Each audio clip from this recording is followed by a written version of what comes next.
Do'stlar, bugun biz 34 yillik Orzu hujjatli serialining premyerasidamiz. Bu loyiha O'zbekiston milliy futbol terma jamoasining katta yo'li haqida.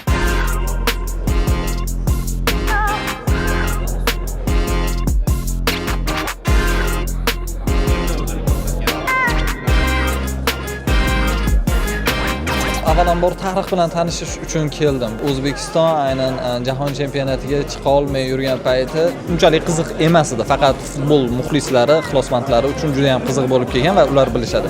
Shu orzu bilan 34 yil yashadik. Odam to'la stadion keladi. Juda yaxshi to'pni tarafga qo'llash mumkin. To'p bo'ldi. Lekin 8 qismda harakat qildik. Tarixda mukammal, to'liq yoritib berishga. Lekin shundoq ham 8 qism bo'lgandan ham qiyin bo'ldi, chunki har bir seriyaga faqat intervyu taxminancha bir 15-20 soat intervyumiz chiqqan. O'shani 1 soat yig'ish eng qiyin narsa bo'ldi. 1997-yili O'zbekiston terma jamoasi jahon chempionatlari saralashlarida ilk uchrashuvlarini o'tkazgan. Uzunman olganda biz va nihoyat jahon chempionatiga chiqqanimiz bu juda ham katta bayram. Futbol men universal narsa deb hisoblayman. Bu biror bir xalq, biror bir elat, millatga bog'liqlik joyi yo'q. Men o'ylaymanki, bu filmni ko'rgandan keyin albatta tomoshabinlar juda ham xursand bo'ladi, chunki faxrlanishga arziydigan voqea yuz berib bo'ldi. Servis chalinganda men o'zim uchun bilganman, men jahon chempionati men uchun tugadi. Bo'ldi. Boshqa ko'rmaymiz.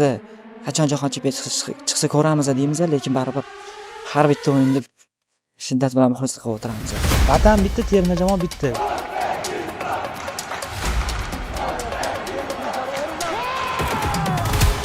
Menimcha futbol bilan xalq ruhiyati chambarchas bog'langan bo'ladi har doim. Bitta dona futbolchi qay darajada davlatda taniqliligini oshira oladi. Men uchun jahon chempionati hamma narsadan ustun bo'ladi.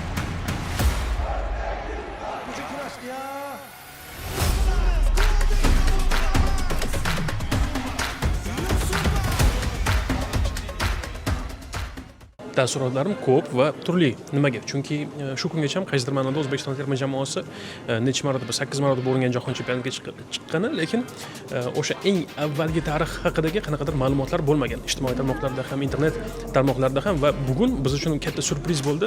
Aslida O'zbekiston terma jamoasi nafaqat Osiyoda, balki haqiqatan ham jahon miqyosida futbolda aynan katta natijalarni ko'rsata oladigan jamoa bo'lgan ekan. Lekin o'sha jahon arenalariga chiqa olmaganimizning o'ziga yarasha sabablari bo'lgan ekan va mana shu sabablarni bugun ko'rib oldik, tanishdik ular bilan. Kelajak uchun motivatsiya ko'proq. Chunki biz shuncha yildan beri bu voqealarni takror va takror eslaganmizda.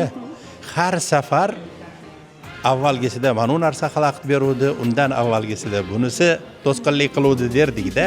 Chunki O'zbekiston aksariyat hollarda jahon chempionatiga chiqishga da'vogarlik qilgan. Menimcha kelajak bilan o'tmishni bog'lab turgan burilish davri deb o'ylayman. O'zbek futboli o'zi yuksalayotgan bir paytda jahon chempionati yo'llanmasi bilan taqdirlanishi bu to'g'ri ham, o'zi shungacha bosib kelgan. Film ham shu haqda yo'q. Va bu yog'i endi menimcha juda katta natijalar oldida turganimizni ayni mana shu film orqali, jahon chempionati orqali eslab yuramiz.